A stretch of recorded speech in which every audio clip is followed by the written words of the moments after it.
They say healers are born knowing the weight of life in their hands, but no one tells you about the weight of failure that crushes your bones long after the healing stops.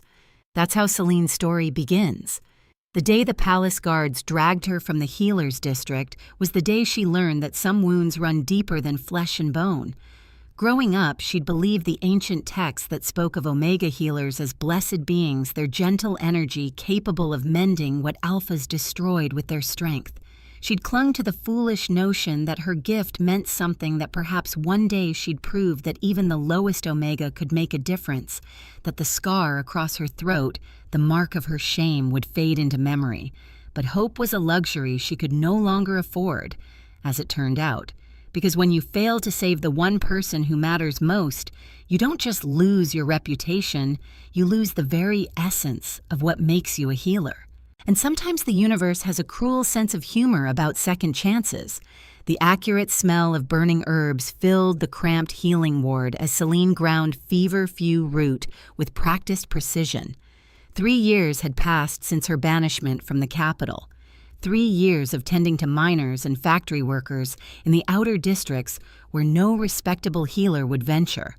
"Another one's coming in," Nerissa announced from the doorway. Her elderly face creased with concern. "Wolf fight. Bad one." Lara didn't look up from her mortar. "Send him to the Alpha Clinic on 3rd Street. They don't want Omega healers touching their kind." "Can't. He's dying." The pestle stilled in Lara's hands. Through the thin walls, she could hear it now, the labored breathing, the barely suppressed growls of an Alpha in agony.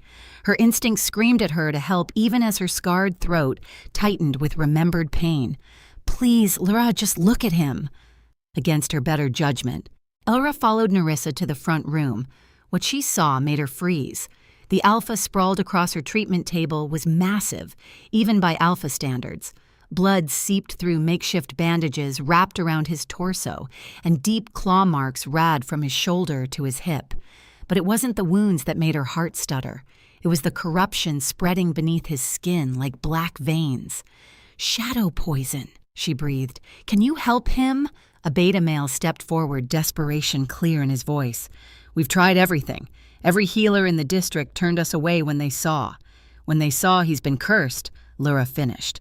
She approached slowly, her healer's senses already cataloging the damage. "This isn't from a normal fight. These are marks from a Shadow Alpha."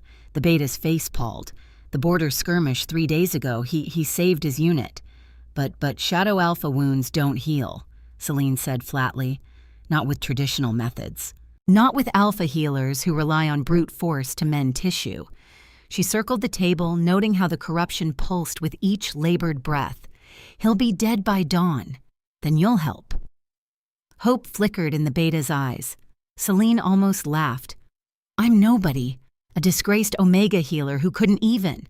She cut herself off, hand unconsciously moving to her scarred throat. "Find someone else. There is no one else." The beta grabbed her arm, desperation overriding protocol. "Please, he's not just any Alpha." He's a low growl cut through the air. The wounded Alpha's eyes had opened, revealing irises of deep amber shot through with gold, even corrupted and dying. His presence filled the room like smoke. "Let her go," he rasped, each word clearly costing him. The beta immediately released Celine's arm. "Commander, save your strength." "Commander." Celine's blood ran cold. She looked closer at the wounded Alpha, taking in the military insignia barely visible beneath the blood. "This is Commander Thorn Nightfall." Even in the outer districts, everyone knew that name. The Iron Wolf, the Alpha who'd held the northern border for 5 years, the same Alpha who'd signed the decree limiting Omega healers to the slums. After the same Commander Nightfall who voted to uphold my banishment, Celine's voice was steady, despite the tremor in her hands. How poetic. Darian's eyes found hers, and even through the haze of pain, she saw recognition flicker. The palace healer he managed. Former palace healer, she corrected coldly. The one your council deemed too dangerous after my failure, too emotional, too Omega. She turned to leave. "Find an Alpha healer." "Oh, wait. They've all failed, haven't they? Because Alpha healing is about dominance, and you can't dominate death." "Please," the beta pleaded. "Whatever happened before, I can fix this." The words surprised everyone, including Celine herself. She stood at the doorway, not turning back. Silence. Then impossibly a laugh, rough and pained, but unmistakably mocking. The disgraced Omega thinks she can succeed, where Alphas failed. Lyra turned, then her gray eyes meeting his amber ones. I said I can fix this. I didn't say you'd like how. The beta, who'd introduced himself as Cassiel, paced outside the treatment room like a caged animal. Celine had banished him after his hovering made her hands shake. Now alone with the dying commander, she could work properly. This will hurt, she warned, pulling supplies from her cabinets. Shadow poison feeds on alpha pride. To extract it, I need to just do it. Darian growled, though his eyes tracked her every movement with predatory focus despite his weakness. Celine approached with a bowl of moon water, illegal in the capital, but common in the outer districts. As she began cleaning his wounds, Darian's entire body went rigid. What is that? He demanded through gritted teeth. Something your precious alpha healers would never lower themselves to use. She didn't gentle her touch as she worked. Omega healing isn't about overpowering injury. It's about understanding it, coaxing it to leave. Her fingers traced the edge of the corruption. But you have to let me in. Let you. His words cut off in a sharp inhale as she pressed her palm against the worst of the poison. Your alpha barriers. They're fighting me. Sweat beaded on her forehead. Lower them or die. Your choice. I don't lower barriers for anyone. Then you'll be dead by midnight instead of dawn. Congratulations on your stubbornness. She moved to pull away, but his hand shot out, catching her wrist. The touch sent an unexpected jolt through them both. Wait. The words seemed dragged from him. Tell me why you're really doing this. Celine stared at where his fingers circled her wrist, even weakened. His grip was firm, but not painful. Maybe I enjoy the irony. The great Commander Nightfall. Reduced to begging help from a worthless Omega. You're not worthless. The quiet words made her freeze.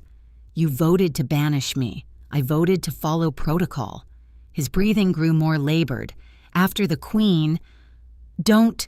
Lyra yanked her hand free. Don't you dare speak of that night. Silence stretched between them. Finally, Darian closed his eyes. Do what you must. It was as close to permission as she'd get. Lyra placed both hands on his chest, feeling the resistance of his alpha nature. Most healers would try to break through with force. She did the opposite, letting her energy flow around his barriers like water around stone. What are you? He gasped as she found a crack in his defenses. Shh. She concentrated, following the poison's path. This is why Omega healers were feared, you know. We don't fight, we seduce. His eyes snapped open at that, but she was too focused to care about her word choice. The shadow poison writhed under her touch, trying to burrow deeper. She crewed to it, actually hummed a healing song her grandmother had taught her before Themis had beaten such primitive methods out of her. To her amazement, Darian's barriers began to lower. Not completely, but enough. That's it, she murmured. Let me help you.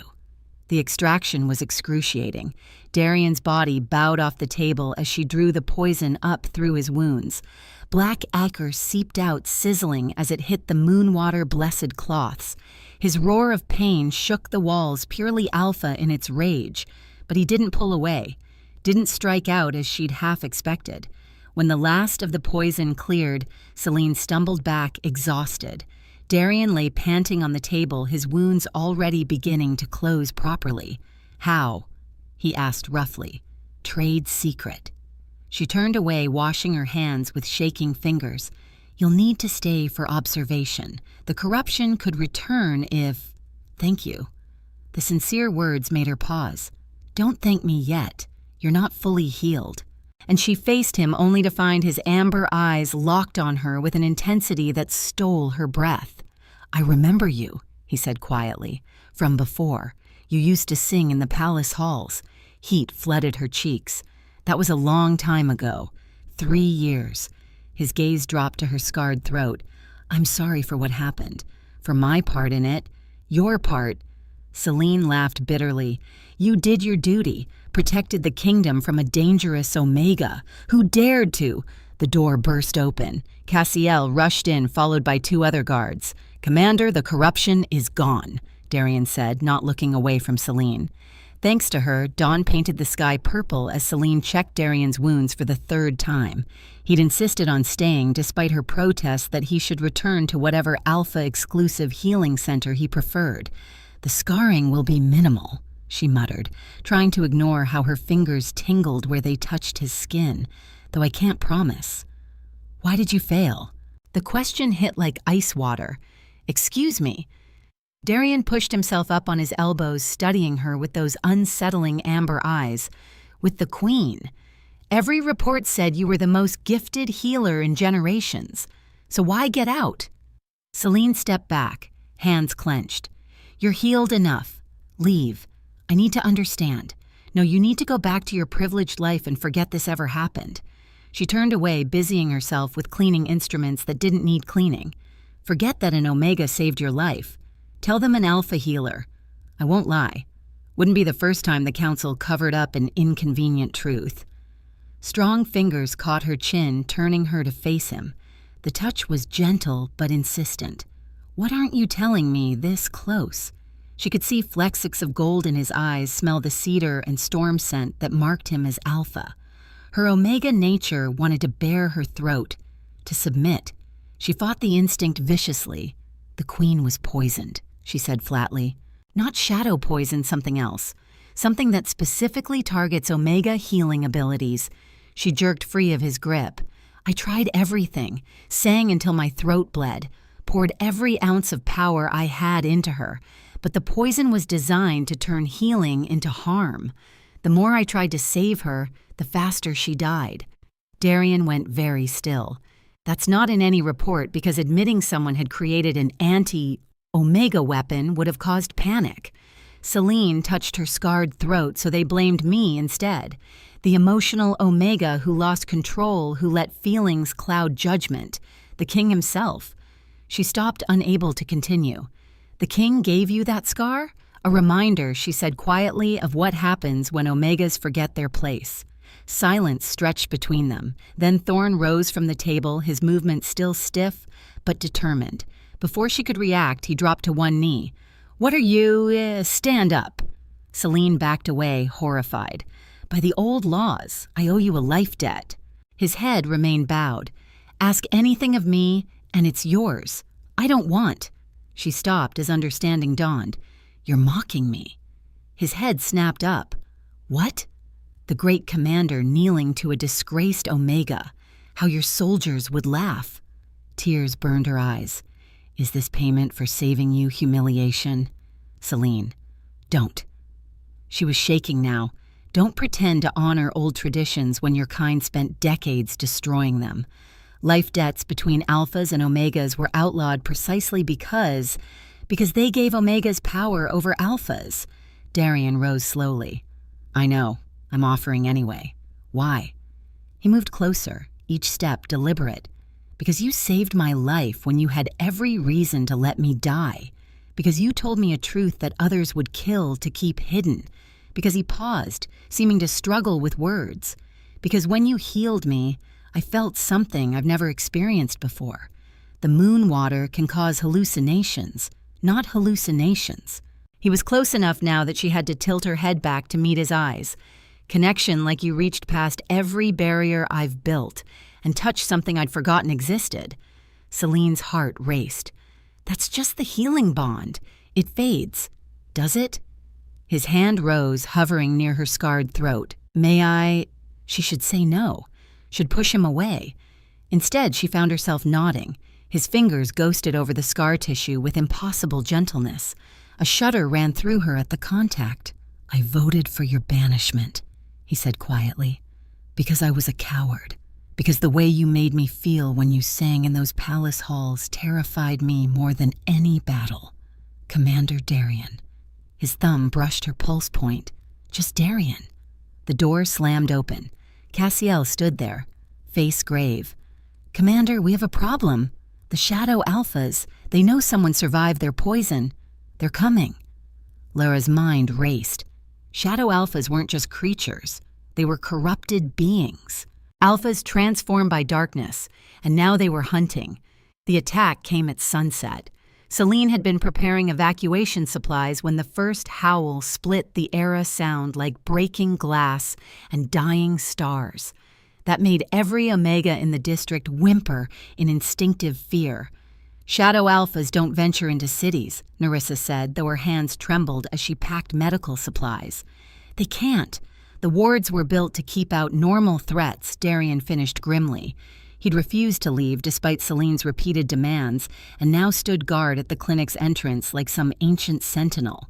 Shadow Alphas are something else entirely. They're not just monsters. They're our own people. Transformed through the window, Celine could see them. 3 figures moving through the streets with unnatural grace, leaving frost and withered plants in their wake. Unlike normal werewolves, their forms seemed to shift and blur, never quite solid. She recognized the tragedy. Now these had once been alphas, like Thorn before darkness claimed them. They're hunting. Cassiel observed his hand on his weapon. Looking for something specific for him, Laura glanced at Darian. You carry their poison scent. They can track. No. Darian's expression darkened. They're not hunting me. The lead Shadow Alpha stopped directly in front of the clinic. When it spoke, its voice was like autumn leaves over gravestones. Omega Healer, you have something that belongs to us. Laura's blood ran cold. That's impossible. The poison is destroyed. Not the poison. The creature's form solidified slightly, revealing features that might have once been handsome before corruption took hold. The knowledge owed our secret when you healed him. That cannot be allowed. I don't understand. Shadow poison isn't just a weapon, Darian said quietly. It's how they reproduce. They can't create more of their kind naturally, so they corrupt alphas, turn them into what I almost became. His jaw tightened. If you hadn't intervened, the shadow. Alpha laughed. A sound like breaking bones. She delayed the inevitable. The taint leaves traces. In time, you'll turn anyway. Unless what? Lara stepped forward, ignoring Darian's warning growl. Unless you come with us, healer. Learn to reverse what you've done. Your gift is unique. With it, we could perfect the transformation process. Create shadow alphas without the messy business of near death.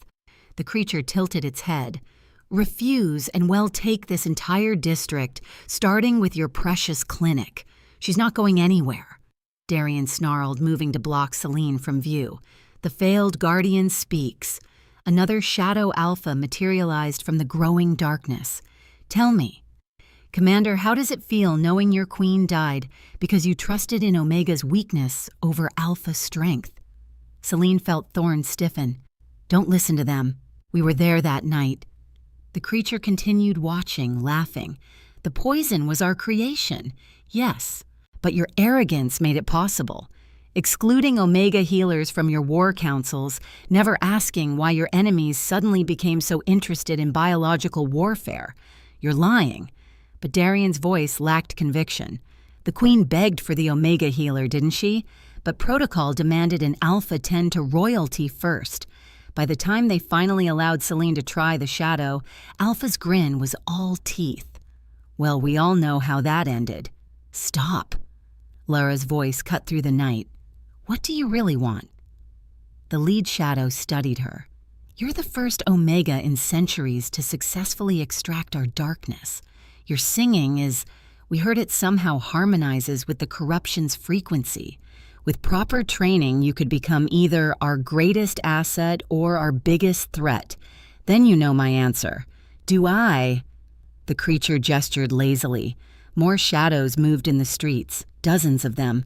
Your clinic treats over 100 patients, all those innocent Omegas and Betas. All that delicious suffering if you refuse. Nerissa gasped behind her. Through the windows, Celine could see her patients. The pregnant Omega from the factories. The elderly Beta who brought her soup. The orphan pups she'd been teaching basic healing. All of them trapped in their homes as shadows circled. A trade, then.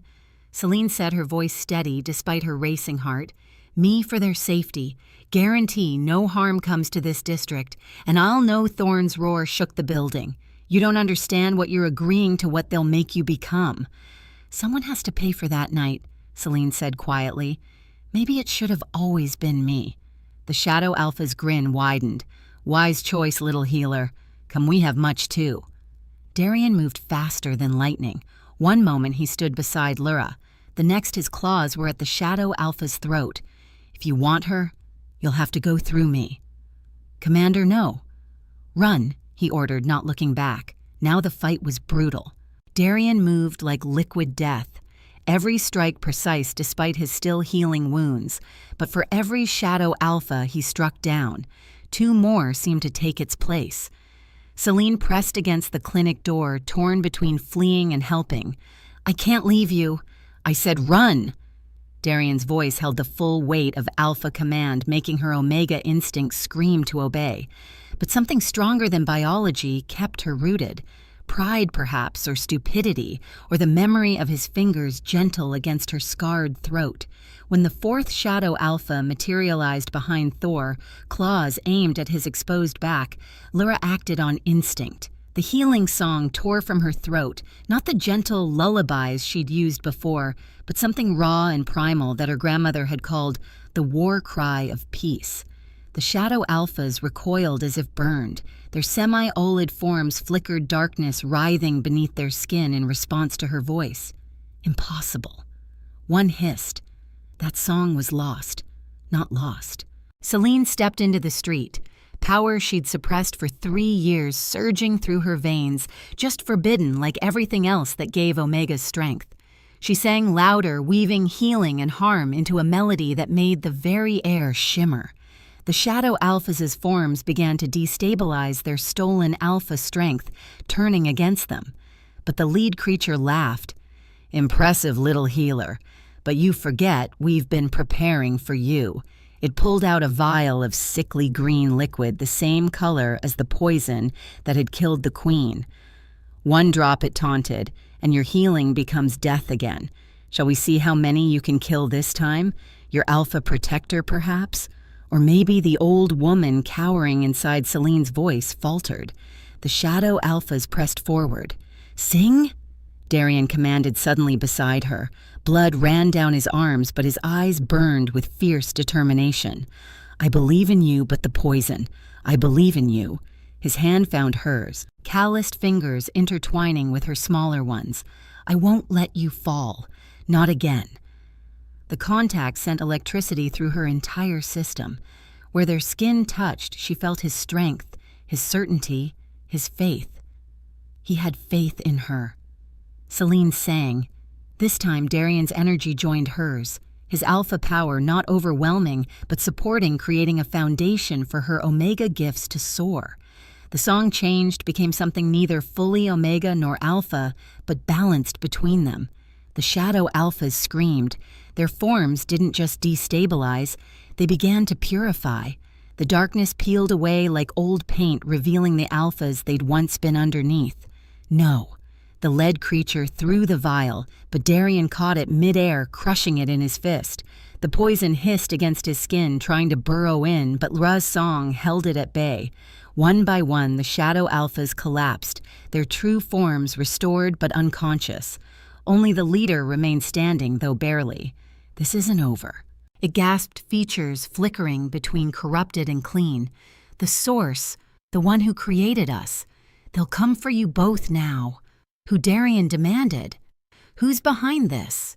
But the creature collapsed before answering, its body finally choosing humanity over corruption. Silence fell over the district. Then, slowly, doors opened. Omegas and betas emerged, staring in awe at the unconscious but human alphas littering the street. "You saved them," Nerissa breathed. "Saved us all. We saved them."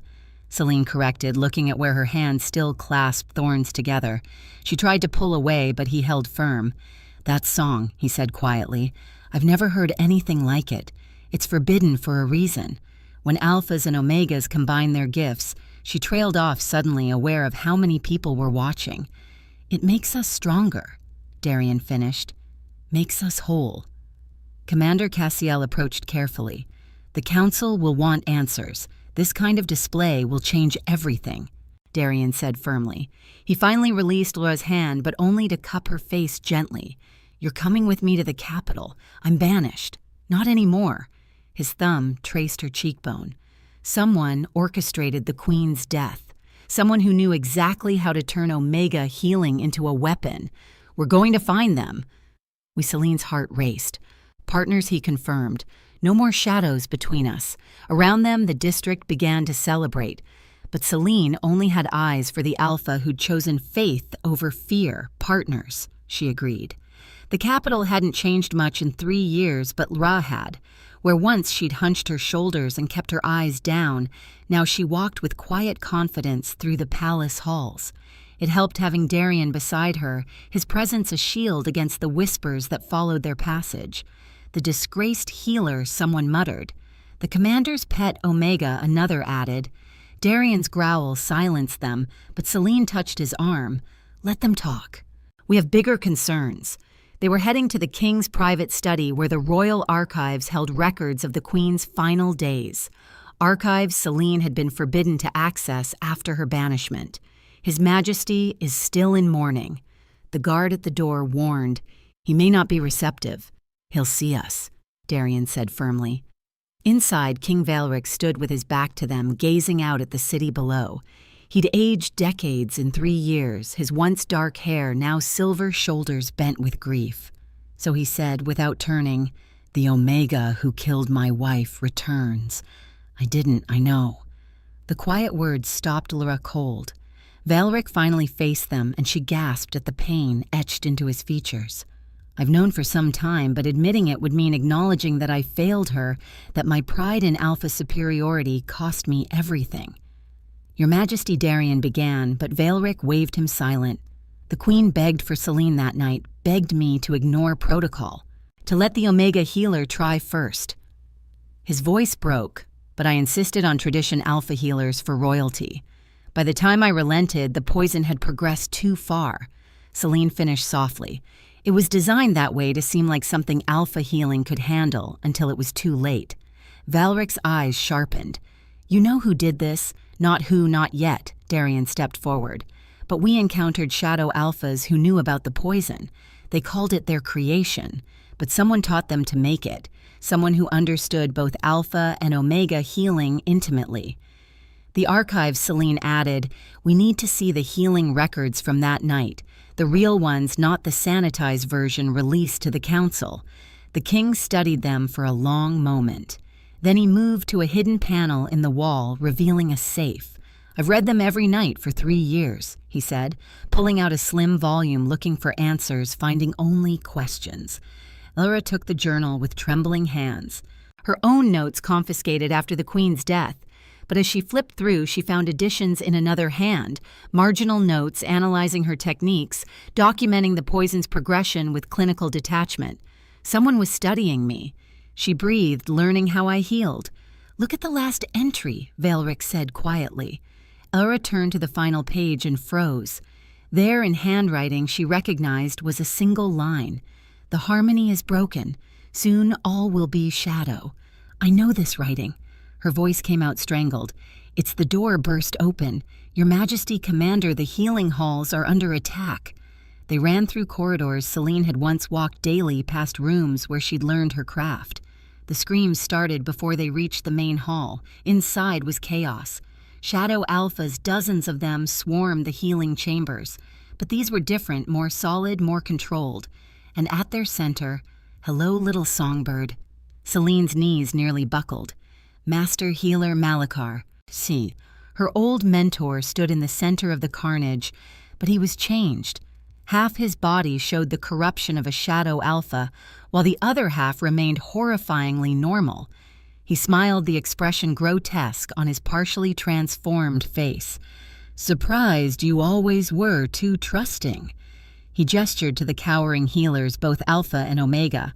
I've spent years studying the divide between our kinds, the artificial barriers that keep us weak. The Queen's death was educational.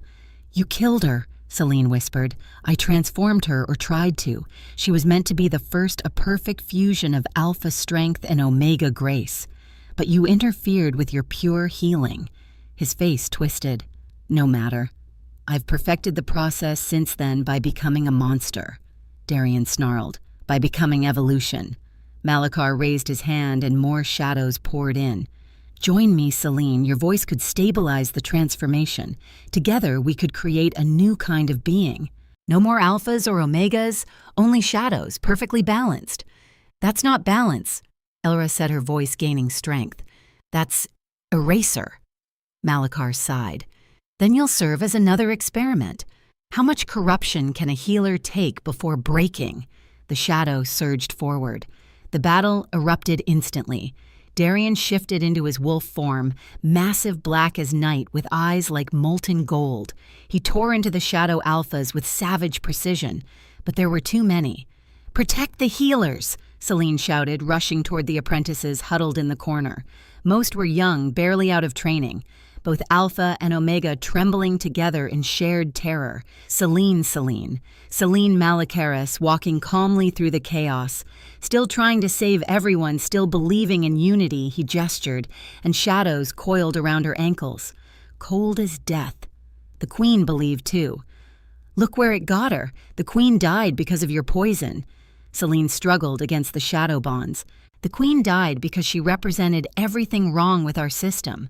An alpha female ruling through birthright rather than strength, dependent on Omega healers for her health.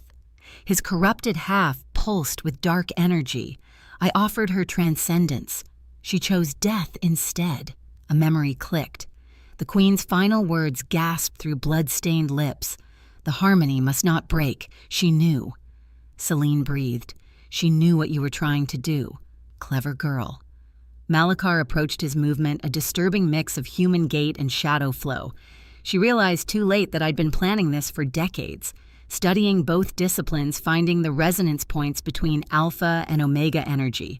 The poison was just a catalyst meant to force evolution or abomination perspective. He reached for her throat, fingers partially solid, partially smoke. "Your voice almost ruined everything that night. Such pure Omega energy, untainted by the prejudices I've spent years breaking down. But now you've done something even more interesting." His grip tightened. "Not quite choking, but threatening. You harmonized with an alpha willingly. Do you understand how impossible that should be?" Through their Nent bond, Celine felt Thorn's rage and fear. He fought desperately to reach her, but more shadow alphas kept appearing, overwhelming even his incredible strength. "The old texts speak of it," Malachar continued. "True pairs, Alpha and Omega so perfectly matched they could share power freely. But the dynasties feared. It feared what united pairs could accomplish. So they created the laws, the segregation, the artificial hierarchies that keep us apart. You're insane." But even as she said it, Celine remembered her grandmother's stories. Tales of healers who sang with their guardian strength, warriors who fought with their healer's grace. Look at what you accomplished in the Outer District. One song powered by combined energy, and you purified a dozen shadow alphas. Imagine what you could do with proper training. I won't help you corrupt others. I'm trying to free them." His face contorted with genuine emotion. "Do you know what it's like to be a male Omega healer, to have the gift but be considered weak? To watch alpha healers brute force their way through delicate procedures because strength is valued over skill." Celine's struggles slowed. She'd seen it tooth prejudice, the waste of potential. "Or what about female alphas?" Malachar continued. "Powerful but considered too emotional to lead. The system is broken, Celine. I'm simply breaking it faster by turning people into monsters." By removing the barriers entirely, he released her throat, stepping back. "The shadow alpha form is transitional. With your voice to stabilize the process, we could create beings with full access to both aspects. No more weaknesses, no more limitations around them." The battle continued. Several healers had been corrupted, their screams echoing as shadow invaded their bodies. But something strange was happening. Some were beginning to stabilize, neither fully shadow nor fully their original selves. You see, Malachar smiled. "It's already beginning. The younger generation adapts more easily." Soon, a massive black wolf crashed into him, jaws snapping for his throat. Malachar dissolved into shadow, reforming several feet away. The commander. Tell me, how does it feel to know your entire military structure is built on a lie, that the alpha dominance you enforce is nothing but systematic oppression? Darian shifted back, positioning himself between Malachar and Celine. What you're doing isn't freedom, it's forced conversion. And what is your precious protocol but forced segregation? Malachar countered. At least I offer choice. Join willingly and the process is painless. Resist. He gestured to a corrupted healer writhing on the floor. That's not choice, Celine said quietly. That's coercion. Then let me make it simpler. Malachar's form solidified, completely revealing the full horror of his transformation. Help me perfect the process or watch everyone in this room die. Starting with your alpha, you have 1 minute to decide. Malachar said, shadows coiling around him like living things. Help me willingly or I'll corrupt your alpha and make you watch him transform. Slowly, Celine's mind raced. Around them, healers, both Alpha and Omega, huddled together. Traditional boundaries forgotten in their terror. Some bore the early marks of corruption, dark veins spreading beneath their skin. Don't, Darian growled low. Whatever he wants is to save our people from centuries of artificial division, Malachar interrupted. Look around you, Commander. When faced with true danger, they huddle together. No alphas, no omegas, just scared healers seeking comfort. That's the truth the dynasties have hidden, Celine. A small voice drew her attention. An Omega apprentice, barely 16, crawled toward them. Shadow taint spread up her arm, but her eyes remained clear. It doesn't hurt as much when Marcos holds me. Marcos, an Alpha apprentice, cradled her against his chest. Where they touched, the darkness seemed to slow. You see, Malachar's voice held triumph. Natural harmony, the young ones understand instinctively what we've been trained to forget. They're children. Celine spat. You're experimenting on children. I'm freeing them. No more Omega healers relegated to menial work. No more Alpha healers relying on brute force. They'll have access to both. If they survive the transformation Thor cut in. How many have you killed perfecting this process? Malachar's expression darkened. Fewer than the system kills through neglect and prejudice. How many Omega healers die attempting procedures they're not allowed to formally learn? How many Alphas burn out forcing healing that requires finesse, not strength? He had a point, and Celine hated him for it. She'd seen both during her training. Omega healers barred from trauma wards. Alpha healers destroying delicate tissue through sheer force. There has to be another way, she said desperately. There is. Malachar extended his hand. Join me. Your voice can stabilize the transformation. Make it painless. Together we can create a new order built on forced evolution and destroyed lives. Celine shook her head. The Queen understood. That's why she chose death over your vision. The Queen was a fool blinded by tradition. Shadows erupted from Malachar, lashing out at the remaining healers. More screams filled the air as corruption spread. But you're right about one thing she did choose, just as you must choose now. The shadows reached for Thorn. Without thinking, Celine began to sing. Not the war cry from before, but something older, a lullaby her grandmother used to hum from the time before separation, when Alphas and Omegas worked as one. The melody was simple, almost childlike. But power the note. The shadows recoiled. More surprisingly, the corrupted healer's screaming lessened. The apprentice pair, Marcos and the Omega girl, began to glow faintly where they touched. Impossible. Malachar breathed. That song was destroyed with the old temples. Nothing is ever truly destroyed, Celine sang between verses. Only forgotten, hidden, waiting. She felt Darian's presence at her back, his strength offered freely, not overwhelming her own power but complementing it. Two voices joining in harmony, though he didn't sing aloud. Around them, other healers began to hum along the melody, stirring something deep in their genetic memory.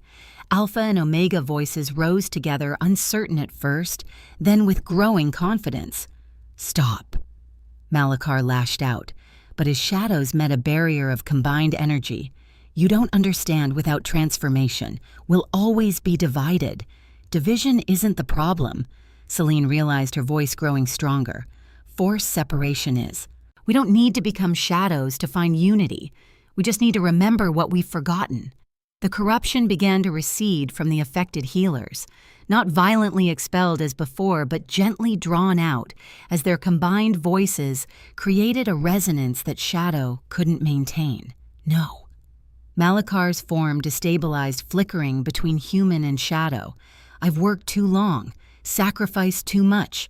You sacrificed others, Darian corrected coldly, starting with the queen who trusted you. She was necessary. Her death would have proven the system's failure if you hadn't hidden the truth. And now the truth will be revealed. King Valric's voice cut through the chamber. The king stood in the doorway, crown gleaming eyes hard as stone. All of it. The throne room had never hosted such a diverse gathering. Alpha and Omega healers sat side by side, their traditional separation abandoned after the night's revelations. Noble wolves filled the galleries while human servants stood as witnesses rather than silent attendants. At the center, Malakar knelt in chains specifically designed to hold shadow-corrupted beings. Master healer, Malakar King Valric's voice carried the weight of personal betrayal. You stand accused of reicide, attempted genocide, and crimes against the natural order. How do you plead? Malakar raised his head, the corrupted half of his face twisting into a smile. I plead revolutionary. Every great change requires sacrifice. You murdered my wife. The king's composure cracked slightly. Your queen, your former student. I offered her evolution. She chose stagnation. Gasps rippled through the crowd. In the witness section, Celine felt Darian's hand find hers, a gesture of support that would have been scandalous days ago. Now, after what they'd witnessed, such connections seemed natural. Tell them the truth, Malakar continued, addressing the assembled crowd. Tell them how she begged for the old ways in her final moments, how she spoke of unity while accepting a system that divides us from birth. She spoke of harmony. Celine stood, her voice carrying clearly, not the eraser of our natures, but the celebration of our differences working together. Pretty words from the Omega who failed her. I failed because you designed the poison to corrupt Omega healing specifically. You knew the king would insist on Alpha healers first buying time for your weapon to take hold. She stepped forward, but you miscalculated. The queen didn't die cursing the system. She died protecting it from your vision. My vision would have freed us all. Your vision would have enslaved us to shadow. An unexpected voice interjected. The young Omega apprentice from the healing halls stood supported by Marcos, where corruption had touched her. Faint scars remained, but her eyes were clear. I felt it, Master Malakar. The shadow doesn't unite, consumes. It takes what makes us unique and replaces it with hunger. Other corrupted healers nodded, sharing similar experiences. The void touch had promised power, but delivered only emptiness. Your children, Malakar dismissed. You lack the will to embrace true change. They lack the desperation. Valric corrected quietly. Something you cultivated for years, didn't you?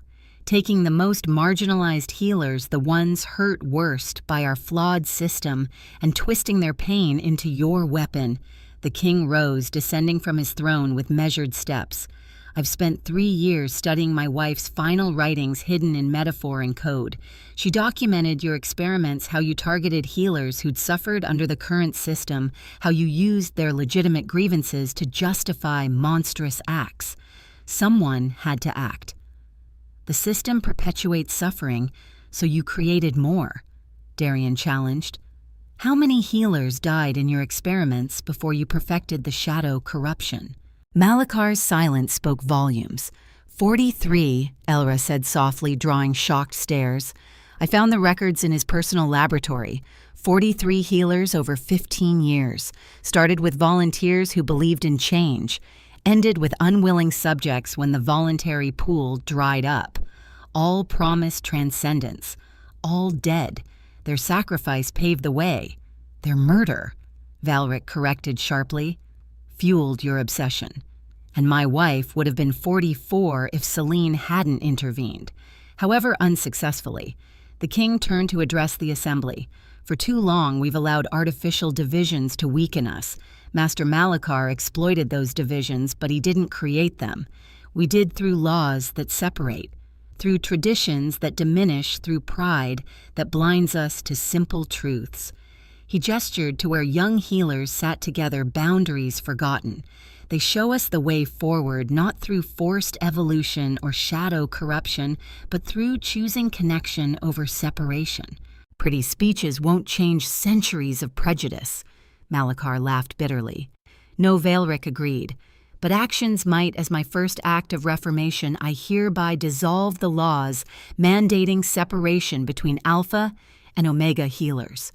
Let skill, not designation, determine placement. Let partnership, not dominance, guide healing. The throne room erupted. Some cheered, others protested, but the young healers simply held each other tighter. And as for you, the king returned his attention to Malakar. You'll face trial for your crimes. But first, you'll help us heal those you corrupted, refuse, and spend eternity in shadow-bound chains. Cooperate and perhaps find redemption. Redemption, Malakar spat. From a system built on lies. From people willing to build something better, Celine said quietly. The offer stands, Master. As you once taught me, healing begins with choice. The trial dragged on for days, but Celine found herself in the palace's highest tower, working alongside healers, both Alpha and Omega, to reverse the shadow damage. Malakar, bound but cooperative, guided them through the process with bitter efficiency. Gently he instructed as she worked on a young beta guard. The shadow bonds to pain. Joy repels it. It was surreal taking instruction from the man who'd orchestrated so much suffering. Yet his knowledge was invaluable. Each healed victim revealed more about how the corruption worked and how naturally Alpha and Omega energy complemented each other when not forced apart. You could have done this legally, Celine said during a break. Petition for change demonstrated the benefits. I tried. Malakar's laugh was hollow. For 10 years, I submitted proposals showed evidence of improved outcomes when healers worked together. The council rejected everything. Too radical, too dangerous, too threatening to the established order. That left me 5 years to find alternative approaches. So you decided to burn it all down. I decided to prove them wrong in a way they couldn't ignore. He gestured to where Darian worked with an Omega healer, their combined efforts mending what neither could alone. Look at your commander. Weeks ago, he'd have rather died than accept Omega healing. Now he seeks it out. Crisis creates clarity. Crisis creates corpses, Celine countered, including the Queen. Something flickered in Malakar's corrupted eye. Genuine pain this time. She was my greatest student. Brilliant, compassionate, everything a healer should be. When she married Veilric, I thought finally a queen who understood who could change things from within. But she chose gradual reform over revolution. She chose willful blindness over necessary action. But the venom had left his voice. Did you know she was pregnant when she died? Celine's hand stilled. What early stages? She'd come to me because she wanted both Alpha and Omega healers attending the birth. Wanted to set an example. His chains rattled as he shifted. I saw an opportunity. If the poison worked, she'd become the ultimate symbol of unity. If it failed, you murdered her child too. Darian's voice cut like ice from the doorway. I miscalculated. The pregnancy made her system more vulnerable. The poison acted faster. More violently, Malakar met Darian's murderous gaze steadily. My greatest failure and deepest regret. Regret doesn't resurrect the dead, Darian snarled.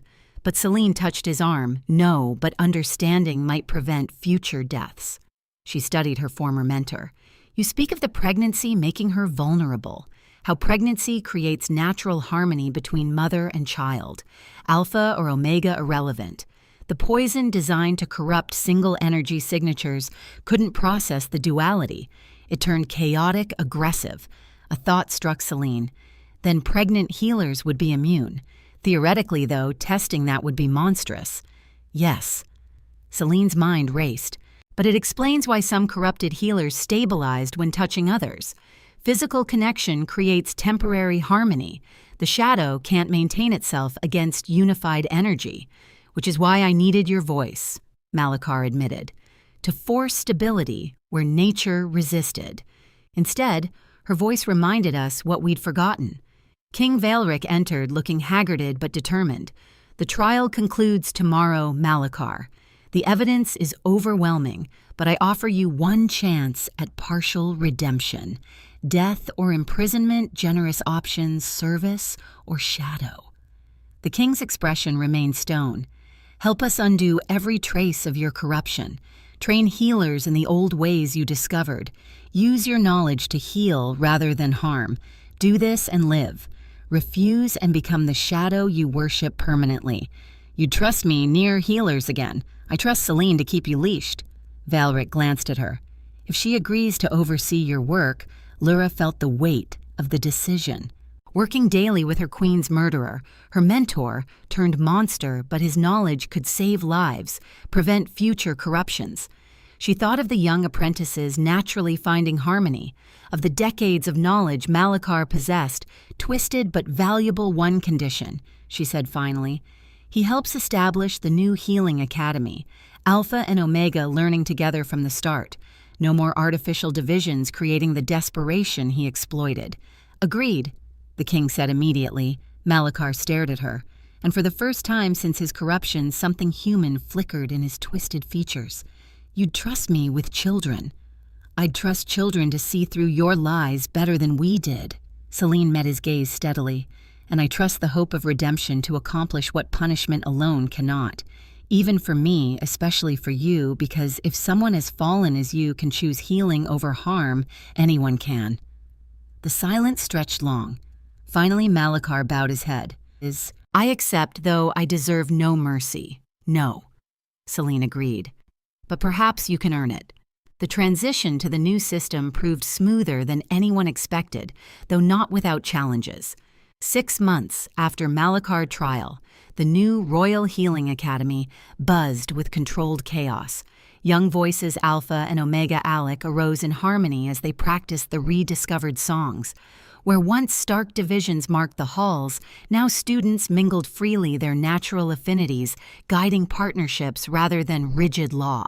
Celine supervised from the observation deck, noting how naturally the young ones adapted. An Alpha girl with unusual delicacy worked alongside an Omega boy whose strength surprised traditionalists. They healed a bird's broken wing together, neither dominant nor submissive, simply synchronized. The council meets again tomorrow, Darian said, joining her. His official consort insignia caught the light. A new position created to acknowledge their partnership without forcing traditional mate bonds. Lord Ironvale still protests the changes. Let him. The results speak louder than his objections. She gestured to the training floor. Healing rates up 60%. Fatal complications down by half. Even the military acknowledges the improvements. The military acknowledges that wounded soldiers prefer the new methods, Darian corrected with a slight smile. Amazing how quickly Alphas abandon prejudice when Omega techniques ease their pain better, or when Alpha's strength saves Omega lives during traumatic injuries. Celine leaned into his warmth. Together, always more effective than apart. A commotion below drew their attention. Malachar, heavily bound in restriction chains that allowed movement but prevented shadow manipulation, instructed advanced students. His corruption had been partially reversed enough to restore his mind fully while leaving visible reminders of his crimes. Harmony isn't sameness, he lectured, his voice carrying despite the chains. Alpha energy flows like a river, powerful, direct. Omega energy dance is like wind, subtle, pervasive. When you force them together, you create storms. When you let them choose their dance, he gestured to a pair of students. They began to sing, voices weaving together, and light bloomed between their joined hands. A patient's infected wound cleansed itself in moments. He's a good teacher, Celine admitted reluctantly. He's a constant reminder, Darian countered, of what happens when pain twists into extremism. Perhaps that's why he's effective. The students see where the path of division ultimately leads. Through shadow and death, through believing ends justify any means. She watched Malachar correct a student's technique with surprising gentleness. He's different with them, patient like he's trying to give them what he felt he never received, Redemption through teaching, understanding through connection. The very thing he tried to force through corruption now happening naturally because we removed the barriers. Below, more students joined the healing song. The Academy's great windows vibrated with harmonic resonance as dozens of voices united, not the regimented chants of old traditions, but organic melody arising from genuine cooperation. "The king wants you to address the assembly," Darian said quietly. "Share your vision for expansion beyond the capital." "Our vision," she corrected. "I won't stand before nobles and merchants alone. We present as partners or not at all. That will ruffle feathers." "Good. Ruffled feathers sometimes reveal new patterns of flight." He laughed, the sound still rare enough to make her heart skip. "You've been spending too much time with the philosophy instructors, or perhaps the right amount of time with a commander who's learned to value wisdom over protocol." Their banter was interrupted by urgent footsteps. Cassiel appeared, breathing hard. "Commander." "Healer leaders from the Eastern Territories. They bring news of a plague. Traditional healing fails, but they've heard rumors of our new methods." How many affected Darian shifted instantly to military efficiency? Thousands growing daily. They beg assistance but fear sending their sick to the capital. Cassiel hesitated. The territorial lord still holds to old ways. He forbids Omega healers in the treatment centers. Then we go to them. Elra decided a full delegation. Alpha and Omega healers working together, proving the method's effectiveness where it matters most. Saving lives. The council won't approve. The council will approve. King Valric's voice interrupted. The king stood in the doorway, travel clothes replacing royal robes. "Because I'll be joining this delegation. It's time I stopped decreeing change from my throne and demonstrated it in the field." "Your Majesty," Darian began, "the danger is why I must go. How can I ask others to trust in unity if I hide behind palace walls?" Valric's gaze found Malachar below. "Even our greatest failures teach valuable lessons. This plague may be natural, or it may be another's attempt at forced evolution. Either way, we face it together." "All of us," Celine asked, understanding the implication. Malachar's knowledge saved 40 lives last month alone. If this plague bears any resemblance to shadow corruption, the king's expression hardened. "We bring every tool available, including reformed monsters who understand corruption intimately." The delegation was decided. Tomorrow they would ride toward plague and prejudice alike. 1 year after the Eastern Plague, Celine stood in the renovated Great Hall, watching the ceremony unfold. No longer divided by invisible lines, Alphas and Omegas mingled freely as the first unified healing graduates received their credentials. Healer Kaelin Frostmere, she called. The young Alpha stepped forward, bearing scars from where shadow corruption had once touched him. Healer Ceres Dawn Whisper. His Omega partner joined him, their hands naturally finding each other. They'd been the first to fully embrace partner healing. Their bond forged in terror and transformed into strength. Now they headed to the northern wastes, bringing unified healing to the most traditional territories. "Hard to believe it's only been 2 years," Darian murmured beside her, his formal commander attire now bearing the intertwined symbols of Alpha and Omega design that would have been heretical before. "Since I saved your life, since you changed it entirely." His fingers brushed hers, a public gesture that still drew some stares, but no longer scandal. "Do you regret the path?" Celine considered. The Eastern Plague had tested everything: their methods, their unity, their commitment to change. Thousands had lived who would have died under old methods, but the cost. Her gaze found Malachar seated in the witnesses section. His chains were gone, replaced by monitoring bracelets that tracked any shadow resurgence. He'd proven instrumental in developing the plague cure, working tirelessly beside those he'd once tried to corrupt. The Eastern Territories now hosted 3 unified healing centers, their lord's prejudices crumbling before demonstrated success. "I regret the pain required to get here," she said finally, "but not the destination." "Healer Celine," a young voice interrupted. An Omega girl, maybe 12, approached nervously. "My village sent me to ask, will you visit? We want to learn the harmony songs, but the elders say Omegas shouldn't sing their power freely. Celine knelt to the girl's level. Tell your elders that the royal healer herself will come with her alpha partner and a full teaching delegation. The girl's eyes widened. You're mated to the commander partnered, Darian corrected gently. A new tradition for a new age. Oh, the girl processed this. My friend Tomas is alpha. Could we be partners too? He says. My healing feels like sunshine and his feels like stone, but together. Together you become a mountain touched by dawn, Celine finished. Yes, child. You and Tomas can learn together. Should learn together. As the girl ran off excitedly, Lyra rose to find Malachar approaching. The crowd gave him space not from fear anymore, but respect tinged with caution. You taught her well, he said simply. The metaphor of mountain and dawn. I remember using it in better days. Your teaching methods survived even if your methods didn't, Elra acknowledged. The students benefit from your knowledge. Properly channeled, properly leashed, you mean? But there is no bitterness. I've been requested in the southern reaches. Another shadow emergence, though this one seems natural rather than induced. Will you go with supervision and purpose? Yes, he studied her. You saved more than lives you know.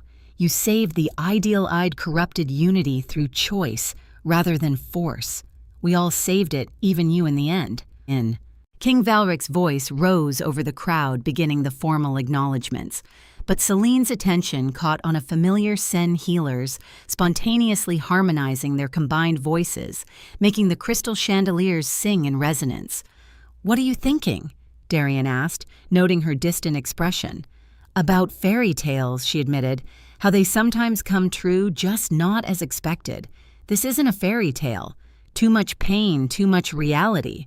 No, she agreed, watching Malachar accept his assignment papers with humility that would have been impossible 2 years ago. It's better. Fairy tales end with happily ever after. Real change continues, grows, evolves properly. The ceremony concluded with the traditional healer's blessing, but sung now in harmony. Hundreds of voices, alpha and omega, young and old, scarred and whole, united in purpose, if not in perfection. Later, as night fell over the capital, Lara stood on the palace's highest balcony. The city below glowed with lanterns from celebrations in both noble quarters and common districts. Change had come to more than just healing.